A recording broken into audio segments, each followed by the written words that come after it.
I found it. I found the thing. Hi, Zio Spintero, host of In Ear Fetish, and the moment I find the thing is when I turn on the camera. And these are the BQEYZ. The BQEYZ Winter. I did the autumns, and they ended up in my box. So I was a little bit excited for the winters. Like, ooh, I picked a wallpaper that should be the waifu on the box. There is no waifu on the box. So that waifu, that should be the waifu on the box. Available in the wallpaper horde. And then it took me a minute. Like, I'm sitting here and I'm like, I don't look up, like I look up the price and they're like, all right, $200 or roughly thereabouts. It's fine. But I didn't know the design. And then I read the box and it's like, dynamic driver with bone conductor. I'm like, oh, that's a weird one. All right, cool. And then I start getting into it and I'm like, why? What? And then I turn the volume knob up. And these are the loudest IEMs. If you just want, I want IEM Zios that I could play so fucking loud.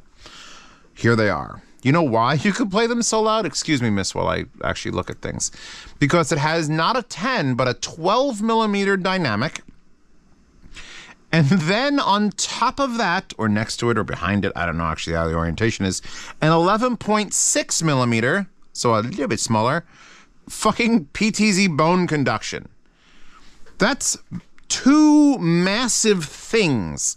That's for $203, currently on sale, $203. What? So I'm sitting here and I'm like dicking about in the low gain settings and I'm trying to like, you know, trying to save my ears. You know when you want to live? I want to live. Let's just live.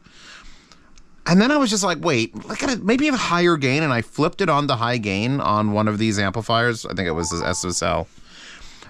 And for a split second, I was in a dead panic. And then I was like, ugh. And then I lowered it and went, what happened? Did I do that? What happened just now?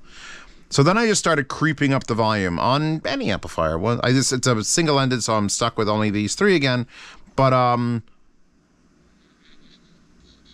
it has no volume. As far as I can tell, with my human ears, which I'm not ready to go cyber psycho with these in my head. But as a human, I want to turn them up so fucking loud. Because here's the way it works. The regular dynamic, that's 12 millimeters, is for bass and mid-range.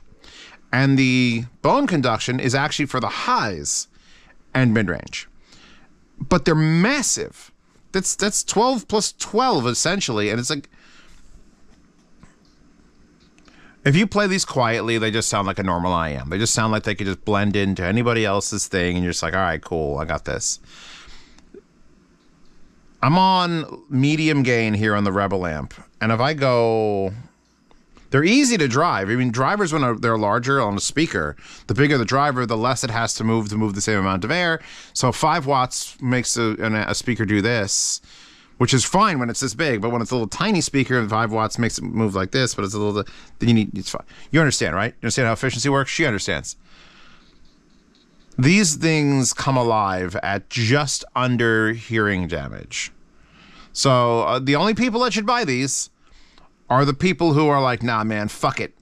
I'm 22. I don't need to hear after that. I'm going to be dead by 30 anyway from all the rock and roll. Then buy them. I mean, honestly, a normal person can get away with it too. It's just that I'm finding now, today, on this desk, when I'm turning this up, perfectly reasonable amount of volume, decent separation, good sound stage, good impact. A little less reasonable. We're kind of getting towards the upper limit of like, I probably wouldn't listen for very long like this. Separation gets better. Everything gets better. Imaging gets better. The kick from this Crystal Method Robo Slut song is just like, ooh. Then we take it to like, I have now maxed this out on low gain. Oh, the song is like transitioning and there's like a whoa. That's it. There's your fucking... It's weird because I don't think I've ever seen the WA-11 do like acceptable at 30% and then still be able to take it to 100. As clean as that is fucking stupid. Okay. If I put this up here, that's 6 watts per channel.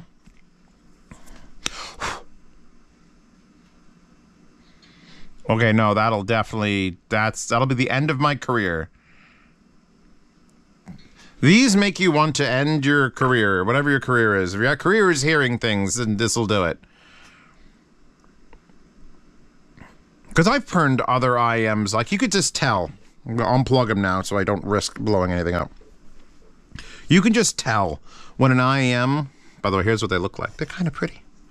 They're a little plain Jane. They're a little deep. They got that weird wing. The wire is exceptional. Like, the wire is like, I had my Chimera cable and I'm like, well, look, if these need power, maybe I should, you know, plug in the topping and I could switch it to a balance cable because it's only a 3.5. And then I realized I don't want to do that because it is one of the most beautiful cables I've ever seen. Like, whatever this silver is kind of like the silver I want to see androids made out of in the future. Like, it's just, oh, they're so fucking, now look how small this little split is.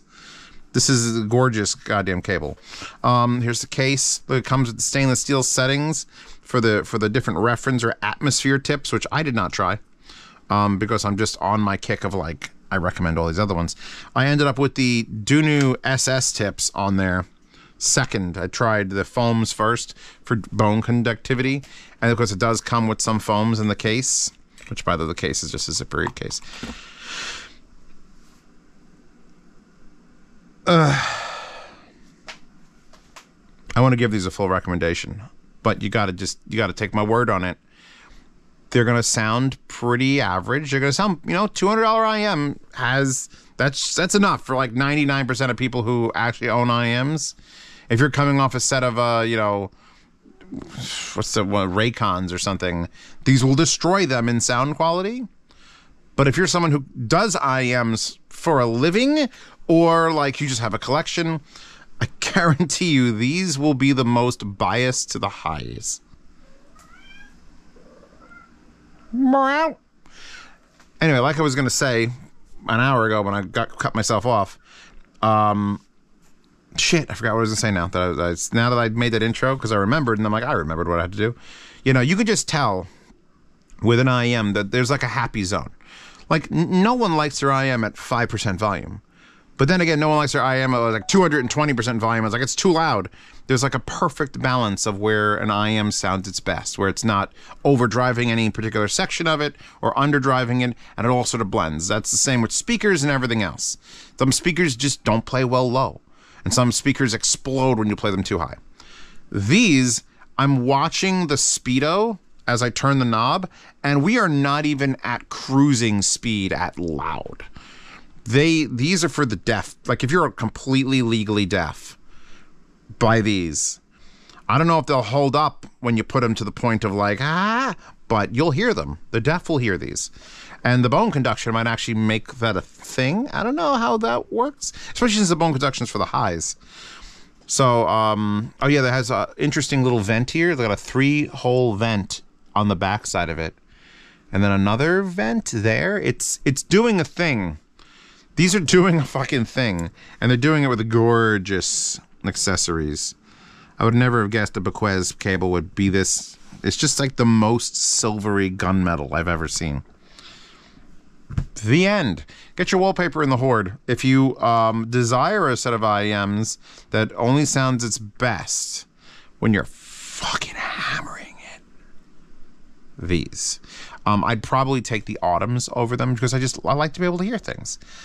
I can't believe there's two 12mm drivers in this. That's nutso. And I could have used Winter from Ruby, but good luck finding wallpapers like at this hour. Anyway, so download that. Link to this mouse pad, which is not very winterish, but this is what it's like. The cyber psychosis kicks over. And link to all the tips in the description and the amps I'm using, even though I don't have a link to that one yet. But anyway, yeah, next. Thank you for subscribing to In-Ear Fetish. I'm your host, Zeus Matera, and we will fetishize all the IEMs.